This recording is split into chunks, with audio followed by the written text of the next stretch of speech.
Hi everybody, this is Jim Egan, head of school, Synapse School, with a weekly update, 5 minutes, 5 insights, 5 domains, let's go. Something that I'm thinking about, saw in the news, Princeton University is reinstating proctors. For well over a century, they had an honor code when you took exams or tests. I didn't go to Princeton, but many of my family members on my wife's side did. We have a Princeton grad from Synapse who's a senior there right now. And I couldn't help but read this and think, students don't arrive at university wanting to cheat. Something must have come in before that. There is an absence of values, students not understanding what integrity means. And I can't help but wonder if this seeps into kids' motivation early. Parents may inadvertently signal that they care more about the outcomes than the learning. The culture, the environment they're in from elementary school, middle school, high school may be signaling that too. And I think at Synapse, we're actively trying to protect the culture that makes genuine learning possible, because kids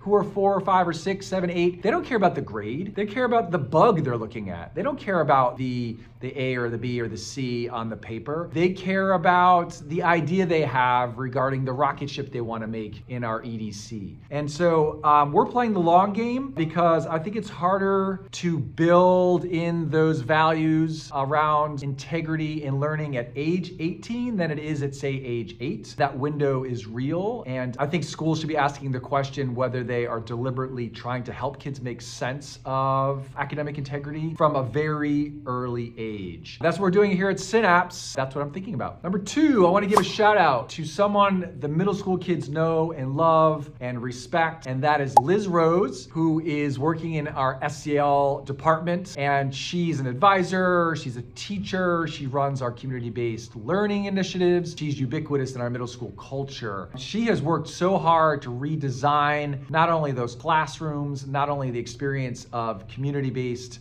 learning and what it means to help the neighborhood that we live in and also expand our reach outside of this classroom, but she fully embraces what it means to be someone exhibiting SEL and living SEL, living EQ. I am thrilled with her growth here as a teacher. She started off in the lower school and now she's in the middle school, and she brings such thoughtfulness and reflection to SEL and models it for our kids too. So thanks, Liz, and I'm glad you're excited about Expeditions too, because I know the kids love having you on those trips. Number 3, a look ahead. Look on the calendar, it's May, it's packed. Don't forget, we have Portfolio Day. Parents, put it on the calendar. That's the last exhibition of learning that we have for all kids. It goes across TK through 8th grade, project-based school like ours. This is the essential assessment that all kids go through. They explain their learning. They dig into what they know. They have to communicate and articulate what happened in this trimester in all of their projects with everything they're doing here. It's a fun, beautiful day, and the weather's getting super nice out here, so parents, make sure you put that down on your calendar. That is trimester 3 Portfolio Day. Number 4, a peek behind the scenes. We have so many things going on here that we enjoy working with partners. What do I mean by that? We have a super staff, but we also reach out for help, right? That's what an EQ person does. That's what an EQ school does. So the Reiki Center next door, right? They're helping with our performing arts, fine arts, helping with nature days. Freddie in the grill, he's helping with our lunch program. He's helping to cater events. I can keep going. Benny at KidsJet, right? We have shuttles that come in from other neighborhoods and other communities with kids. Brandon from Beals Martin. We're constantly building stuff around here. He's a loyal partner. Ray, who helps run our audits. Mark, who helps me with, and Hillary and Josh with the insurance that we need to run a school. There are so many people that are unknown and unseen that are partners, long-standing partners to the school that have enabled us to be here and be thriving over my 13 plus years. And so I want to thank those partners, but everyone should understand it takes more than just the people here, and that stuff often happens unnoticed by people we should all recognize. And number 5, just because some of you went to see our changemaker, this year's changemaker, LeVar Burton at Stanford. This may make some of you envious. I went and heard LeVar speak, but I also got invited to meet him afterwards. Check it out.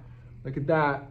Look who's with LeVar. Yeah, it was amazing. I got to talk to LeVar afterwards as well. He was so appreciative, sort of, again, overwhelmed with emotion when he was thinking about what we did as a school to celebrate him and to learn about his life and to actually embrace him and the impact he has made on the world. And so, yes, I got to meet LeVar. It was pretty awesome. And hopefully some of you got to come out and see him too. Okay, that's it. It's May. As I said, it is busy. Go see the things that we've got going on here. If you like this video, like it, you can subscribe, and that's it. See you next week. Take care.